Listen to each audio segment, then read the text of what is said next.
Hello students, myself Dr. Archana Purohit, Assistant Professor in Zoology, Government MS College, Bikaner. आज हम बात करते हैं जेनेटिक्स में जीन इंटरेक्शन के बारे में। जीन इंटरेक्शन का इंट्रोडक्शन क्या है, जीन इंटरेक्शंस कितने प्रकार के हैं, एपिस्टैटिक एंड हाइपोस्टैटिक जीन क्या हैं और एपिस्टैटिक जीन इंटरेक्शंस को कितने पार्ट्स में डिवाइड किया गया है, ये हम अपने आगे की स्लाइड्स में देखेंगे।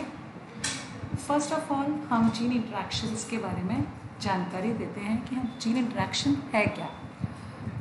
Phenomena of two or more genes affecting the expression of each other in various ways in the development of a single character of an organism is known as gene interaction। तो gene interaction basically क्या है, दो या अधिक jeans जो कि एक साथ अपने आप को प्रदर्शित करती हैं, एक दूसरे से इंटरैक्ट करती हैं।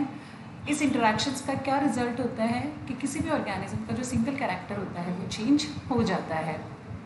आपस में ये जीन्स इंटरेक्शन करके उस ऑर्गेनिज्म के अंदर किसी भी पर्टिकुलर कैरेक्टर को चेंज कर देते हैं, उसी को हम जीन इंटरेक्शन कहते हैं।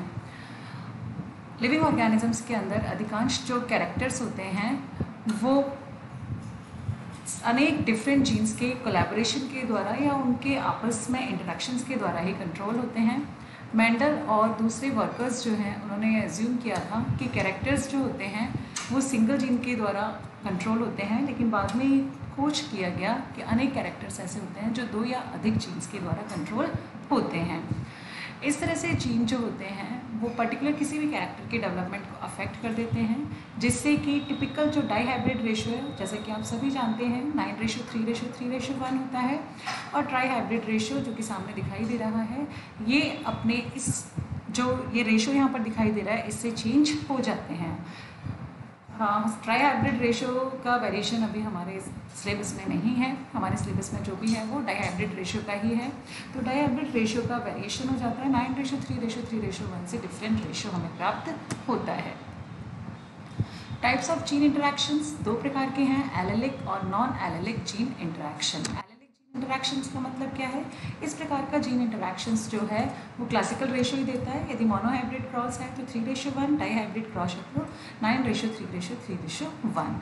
नॉन एलेलिक का मतलब क्या है, इस प्रकार के जीन इंटरैक्शन में जीन्स जो होते हैं या तो सेम या डिफरेंट क्रोमोसोम्स पर लोकेटेड होते हैं, ये आपस में इंटरैक्शंस करते हैं और एक्सप्रेशंस जो होता है वो चेंज हो जाता है। एपिस्टैटिक एंड हाइपोस्टैटिक जीन क्या होते हैं? When a gene or locus which suppress or mask the phenotypic expression of another gene at another locus, such gene is known as epistatic gene। कोई भी जीन किसी भी लोकस पर उपस्थित होता है, मान लो वो दूसरे लोकस पर उपस्थित किसी भी दूसरे जीन के फिनोटिपिक एक्सप्रेशन को चेंज कर देता है या उसके एक्सप्रेशन को छुपा देता है, तो उसको हम बोलते हैं एपिस्टैटिक जीन। उसको सप्रेस कर देता है, मास्क कर देता है, उसको हम बोलते हैं एपिस्टैटिक जीन। और जिस जीन का इफेक्ट छुप जाता है उसको हम बोलते हैं हाइपोस्टैटिक जीन। एपिस्टैटिक जो है ग्रीक टर्म है जिसका मतलब होता है स्टैंडिंग अप, मतलब वो खुद खड़ा रहता है, दूसरा तो जो जीन है उसके इफेक्ट को वो ख़त्म कर देता है। Classification of epistatic gene interaction. Epistatic gene interactions जो होते हैं उनको डिफरेंट क्लासेस में डिवाइड किया गया है। हम यहाँ पर देखते हैं supplementary gene action, complementary, inhibitory, duplicate, masking gene action, polymeric gene action etcetera. First हम देखते हैं supplementary gene action. Supplementary gene action में क्या होता है, dominant allele of one of two gene governing a character produces phenotypic effect.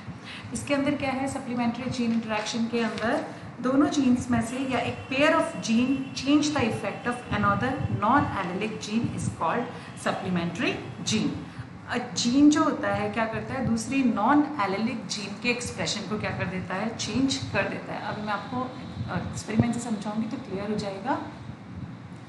However, dominant allele of the other gene does not produce a phenotypic effect on its own। जैसे एक pair अलग है, दूसरा pair अलग है, ठीक है। अब हम बात करते हैं फर्स्ट पेयर की। फर्स्ट पेयर के अंदर मान लो जो डोमिनेंट एलील है वो अपना effect show, phenotypic effect show नहीं कर रहा है। ठीक है। But when it is present with dominant allele of the first gene it modifies the phenotypic effect produced by that gene. लेकिन जब ये किसके साथ उपस्थित है, दूसरे जीन के डोमिनेंट एलील के साथ उपस्थित होता है, तो इसका फिनोटिपिक इफेक्ट जो होता है वो कन्वर्ट हो जाता है। देखो आपको एग्जाम्पल से क्लियर होगा ये, यहाँ देखते हैं।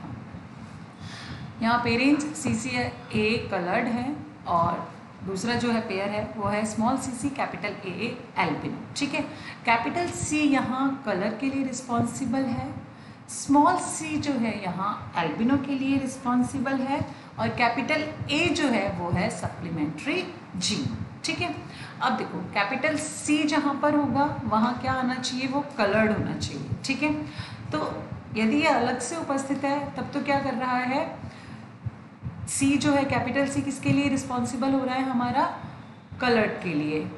स्मॉल a किसके लिए हो रहा है, देखो ऊपर लिखा हुआ है C produces coloured phenotype while dominant allele A produces no phenotype. ठीक है, यहाँ पर कैपिटल A जो है किसी भी तरह का कोई भी इफेक्ट शो नहीं कर रहा है, लेकिन जब डोमिनेंट अलील A किसके साथ प्रेजेंट होता है, C के साथ प्रेजेंट होता है, तो ये कौन सा कलर उत्पन्न कर देता है, एगाउटी कलर उत्पन्न कर देता है। तो A हमारा क्या है, यहाँ पर सप्लीमेंट्री जीन है। अब इसको हम वापस देखते हैं, हमने यहाँ क्या देखा था, सप्लीमेंट्री जीन इंटरेक्शन के अंदर डोमिनेंट एलील जो होता है, एक कोई भी लोकस का या एक पेयर जो होता है वो अपना फिनोटिपिक इफेक्ट शो करता है, जैसे कि यहाँ पे शो कर रहा है ये कैपिटल C अपना इफेक्ट शो कर रहा है कलर्ड का। ठीक है, दूसरी लाइन हमने देखी थी, दूसरा जो पेयर है उसका डोमिनेंट एलील जब अकेला उपस्थित होता है तब किसी भी तरह का कोई भी फिनोटिपिक इफेक्ट शो नहीं करता है। जैसे यहाँ पर कैपिटल A है, कोई फिनोटिपिक इफेक्ट नहीं है, इसका एल्बिनो है। लेकिन जब ये डोमिनेंट एलील पहले जीन के डोमिनेंट एलील के साथ उपस्थित होता है तो ये एक अपना फिनोटिपिक इफेक्ट शो कर देता है। जैसे कि ये A जब है कैपिटल C के साथ उपस्थित है तो ये अपना एक इफेक्ट शो कर देता है, जिसको कौन सा कलर हमने नाम दे दिया है, एगाउटी नाम दे दिया है। तो आई थिंक ये क्लियर होगा। फिनोटिपिक रेशियो जिससे क्या कन्वर्ट हो जाएगा, यहाँ पर 9:3:3:1 की जगह पर 9:3:4, तो 9 एगाउटी हो जाएंगे। जहाँ पर कैपिटल C के साथ कैपिटल A है वो सारे के सारे एगाउटी हो जाएंगे। जहाँ पर कैपिटल C के साथ स्मॉल a है वो कलर्ड हो जाएगा, और जहाँ पर स्मॉल c एंड a है वो एल्बिनो हो जाएगा। क्लियर है, 9:3:4। ओके, आगे हम बात करते हैं complementary gene interaction. Complementary gene interaction क्या होता है, two pair of non allelic genes are essential in dominant form to produce a particular colour. इसके अंदर क्या है, both gene loci have homozygous allele and both of them produce identical phenotype, then after ratio become 9:7 instead 9:3:3:1। दोनों पर homozygous alleles हैं, दोनों ही identical phenotype उत्पन्न कर रहे हैं।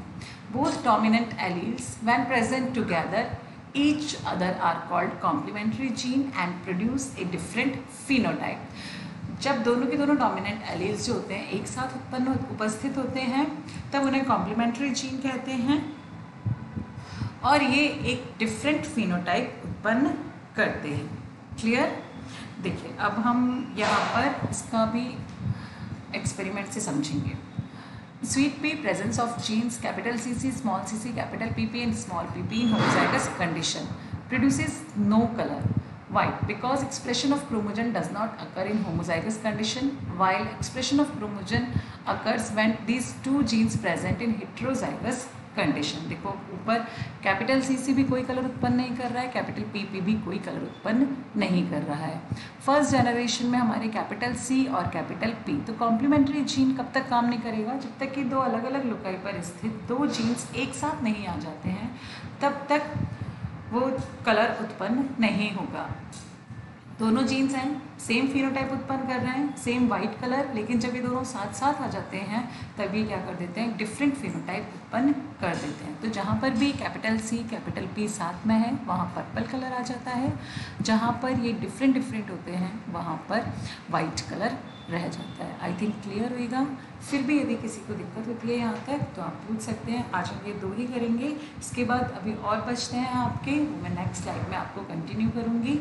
ठीक है, यहाँ तक आप देख लीजिए। किसी को कोई दिक्कत होती है तो पूछ लीजिएगा कमेंट सेक्शन में या फिर व्हाट्सएप ग्रुप पर, जहाँ भी आप पूछना चाहें।